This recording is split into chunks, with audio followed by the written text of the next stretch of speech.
So we're actually going to start here on the computer. I feel like this is the best place that you can start when you're scouting a new area or even scouting an area you've known. It just kind of gives you a good idea of what you're looking at, kind of from a satellite perspective, seeing it from top down. You can kind of decide a lot of things about where the deer might be just based on looking at maps.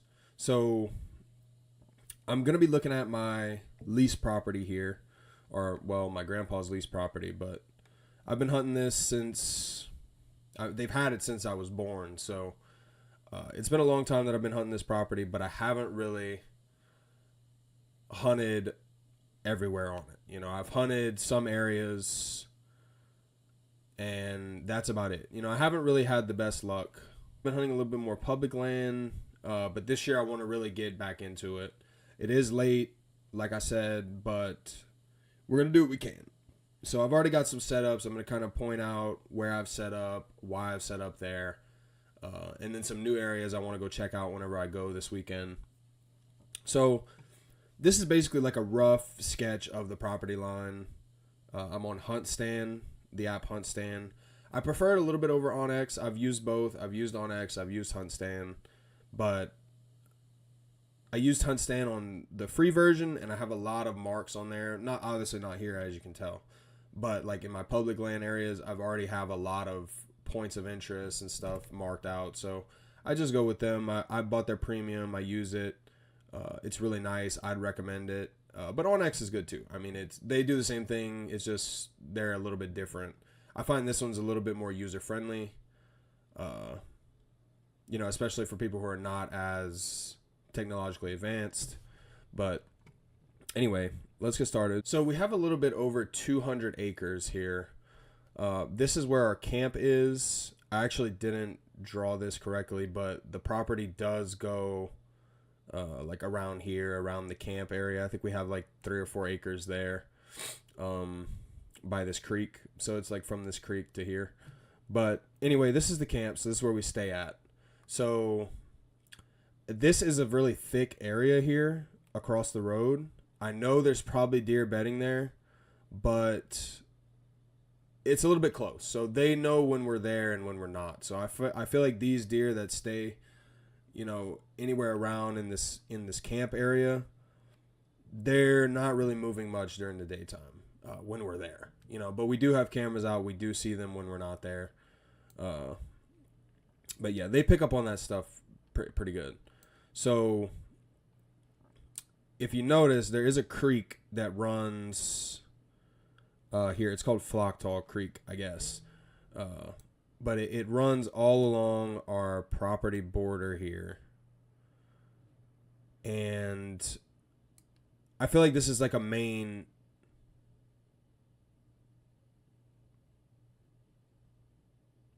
Okay, so we actually got it fixed, and it's a lot less laggy now, so this is perfect. So anyway, as I was saying, if you notice, there's this creek that runs through our entire property here. You can notice it by the different colored trees there. A lot of oak trees and water, which is a good food source as well as water source for these deer to come in.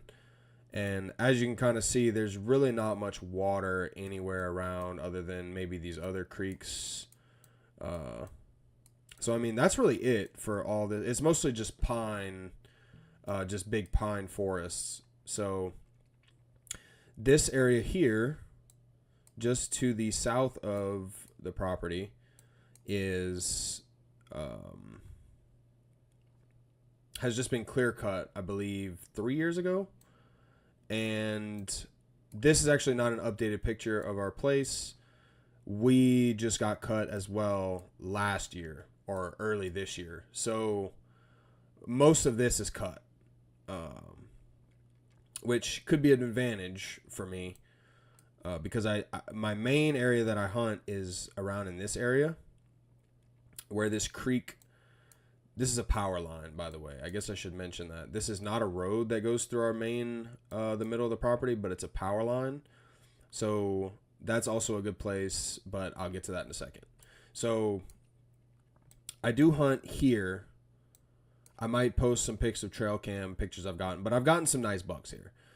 They don't seem to stay, but during the rut, they do come follow this creek and rut along this creek a lot. So, in fact, just today, I actually got a really nice, I guess he's an 8-point. It looks like an older buck, a nice mature buck. So, I may end up hunting there. But I believe that he probably beds in this area. I know there's a lot of bucks previously that have stayed in this area. So I know it's a pretty buck heavy area. So he's going to probably be coming through, once a week, once every couple of weeks right now. But when the rut starts, he might be there every day. The bucks patterns will change based on the time of year. So right now we're in early season, or we're getting to early season, and the bucks aren't going to be moving around as much. So me seeing this buck here this early, that kind of tells me that this buck doesn't live very far. Even though this is the first time I've seen him pass in front of my trail cam, it is a good sign because I know that he has to live somewhere around, because he's not going miles, looking for does just yet. I know, there is an early rut in September. That's kind of the point, but, just based off of my knowledge, I'm assuming that he lives somewhere in the area. So I might do a little bit of scouting around, try to see if I can find where maybe he's bedding at, or, something, because like I mentioned, I see them on camera maybe once a week, maybe once every couple of weeks. And a lot of these nice bucks, we'll see them once or twice on camera and then never again. So if we can kind of pinpoint exactly where these bucks are staying and set up on them, we're going to be much more likely to get a shot on them. So that's kind of it for this area. I mean, there's none of this is really huntable. It's just too thick. Maybe right now, being that it's been cleared out, by the logging company. But I don't really think it's going to be worth much of my time. Maybe I can go scout it, see where the deer are passing. But being that I've already hunted this area, I kind of know what's going on. I kind of know what the deer like to do, the areas they like to go. So I've got a head start on this. If you're starting from somewhere that you've never been, that's going to be a little bit harder. Boots on ground is going to be a lot more important. But for me, I already kind of know. I've put boots on the ground for 20 years. I kind of know what kind of patterns these deer follow. In which over here, it's very funny. I've noticed they're in patterns of days. So what I mean by that is often you'll be there and for 3 or 4 days it'll be heavy deer activity. They'll be there every day, every morning, whatever it may be. And then for the next week, it'll be nothing. You won't see anything. Nothing at all. And it's very funny. I haven't been able to figure out why that is. Maybe someone can tell me, or maybe I need to do a little bit more research, but it just seems like that's kind of the pattern. So when it's hot, and you've got to be there. And for us, we've kind of narrowed it down to Halloween time. Around Halloween, for some reason, is just, it's the peak of the rut. But it's these bucks and deer I've seen 17 deer in a hunt just there, whereas I'll go seeing no deer for weeks and weeks at a time. So it's just all about being there when these deer are there. So, but that's one spot I've got a ladder stand there. I might hunt it. I'm not sure yet, but my dad has a stand here on this power line that I might have mentioned earlier. I'm not sure. I don't remember. But this is a really good choke point because these deer are going to be crossing from either side, obviously. So, and then you've got long distance views here. There is a hill, I think about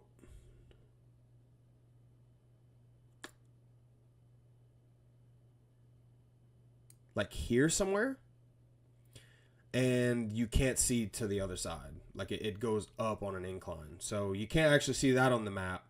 So that's another thing about putting boots on ground. But here, looking at the map, we're just getting a starting point. So you can see all down to the left, but you cannot see too far to the right. I think maybe here. I think it's 300, 200 yards or so you can see. But we see a lot of deer there. That's our best spot by far. But you're just kind of sitting there hoping they're going to cross. You know, you're not really setting up on anything. But for the rut, it's a really good place because they're running. You know, they're looking for places to go and run does, and that's a great place. But if we follow this creek into this corner here, now the creek makes a Y here. And I have done a little bit of scouting in this area before. Seen some really nice buck activity. We've gotten some really nice bucks on camera here. But we've never really hunted it. We've hunted here in this lane, right on the corner. On this corner, you can see down this lane, see down this lane. But haven't really had too much luck. I mean, the deer passed there, but, you know, not too much. So I want to go into this area because I know a lot of bucks bed on this bordering property here. Like, I'm guessing in this stuff, like, as you can see, it's pretty thick. Maybe even in here is like a good area. Like, for me, whenever I'm looking at maps like this, I'm looking for stuff that stands out. See, a lot of this is just pine tree rows, you know, whatever. But then you've got this. It's a little bit different. You know, these are probably oak trees. Well, they are oak trees. And, you know, you've got food source there. You've got probably water because it's probably a creek. Yep, it's a creek. So, I mean, like, these are just things that I look for whenever I'm doing some map scouting like this. I'm just looking for things that are a little bit different. See, like this here, just it's stuff that stands out to me that I want to look at. I'm going to go get boots on ground. We're going to kind of check all this out. I'm not really worried about this area, like this front area, because this is where my grandpa hunts. He sees a lot of deer here as well. So I kind of want to... My main focus here is where are the bucks? Because we keep does on our property, but bucks are usually a lot harder to keep. I'm not exactly sure why. You know, this is something I'm going to have to research a little bit more, maybe create some buck areas that they might want to stay in. But it just seems that we don't keep mature bucks on our property. They come for rut to breed our does, but we don't keep them. And so I think my best bet is going to be to set up on our borders where the big bucks are going to be kind of maybe cruising in, you know? So I think in this corner is going to be a main point of my focus. I want to go in here into my stand. There's a lot of trees I need to trim, a lot of shooting lanes I need to make, but yeah, I mean, that's about it. We have about a little bit over 200 acres here, and, you know, it doesn't look like a lot on the map, but when you really get there, it does feel like a good bit of land. So so these are going to be some areas I'm going to check out, which is here, which I already have my tree stand. I'm going to just go ahead and put a marker there. And then I want to check out this area as a point of interest because, like I said, I just find for some reason when creeks make Ys and stuff like this, I just feel like the deer love passing through this kind of area. Like, I'm not sure if it's the same way in every state, you know, or everywhere, but I've had really good luck with deer sign just around creeks and in these type of areas where it'll make a Y or a bend or whatever. I mean, we've got some points we want to check out, and this is kind of like standard for me. So I'll just come on here and, like, let's say I want to check out a WMA. I'll just pull it up on my computer and I'll look at it, decide where some good points might be. I'll mark them all, and then when I go put my boots on the ground, I'll go and walk to these certain spots, check them out, and then I'll kind of just rank them based on how I feel about them. And that's kind of how I decide where to hunt. It's going to be a lot of scouting this season. Usually I hunt more than I scout, which I would recommend the opposite. I would recommend scouting more than hunting because, you know, I've gone a lot of hunts where I just wasted my time. Not wasted my time, but you know what I mean. It's nice to still get out there and hunt, whatever, but, you know, putting in this kind of time, putting in this kind of effort, you want to make your hunts as worthwhile as possible. And I think putting a lot more time into scouting is going to be really beneficial for that. So I think that's about all I wanted to talk about based on the map. So we're going to get loaded up and get out of here and go check it out in person.